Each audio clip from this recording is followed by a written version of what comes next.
Pozdrav nacio Hajduka Split! Pripremite se jer imamo novost koja bi mogla uzburkati naša srca između ovog i sljedećeg tjedna. Budite u toku, pretplatite se na kanal i budite u tijeku sa svime. Sada sjednite jer dolazi priča. Ivan Perišić, 34-godišnji idol, možda se uskoro vraća u naš voljeni Hajduk. Da, dobro ste čuli. Fabrizio Romano, guru transfera, objavio je ovu bisernu vijest. Perišić i Tottenham izgleda da je igri kraj. A što je najuzbudljivije, Hajduk Split ga ima na oku za mogući transfer koji bi se mogao dogoditi već ovaj ili sljedeći tjedan. Treba obratiti pažnju. I tu nije kraj.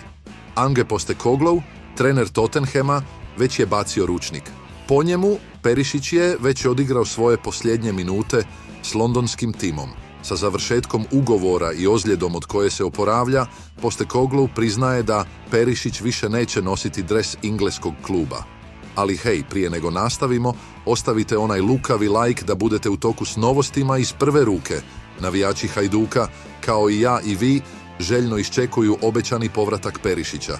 Mindaugas Nikoličius, sportski direktor kluba, govorio je o toj mogućoj transferu.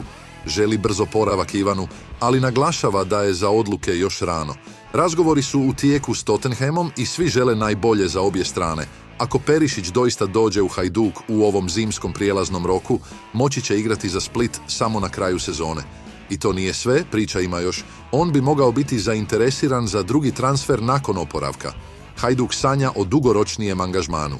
Žele da Perišić potpiše ugovor na 1,5 godine kako bi stvarno doprinio timu, a ne samo se pripremio za europsko prvenstvo. Pa, navijači, što mislite o ovoj sapunici s Perišićem? Hoće li on doći? Ostavite svoje komentare i nagađanja. I naravno, ne zaboravite se pretplatiti za više novosti i informacija o našem Hajduku Split.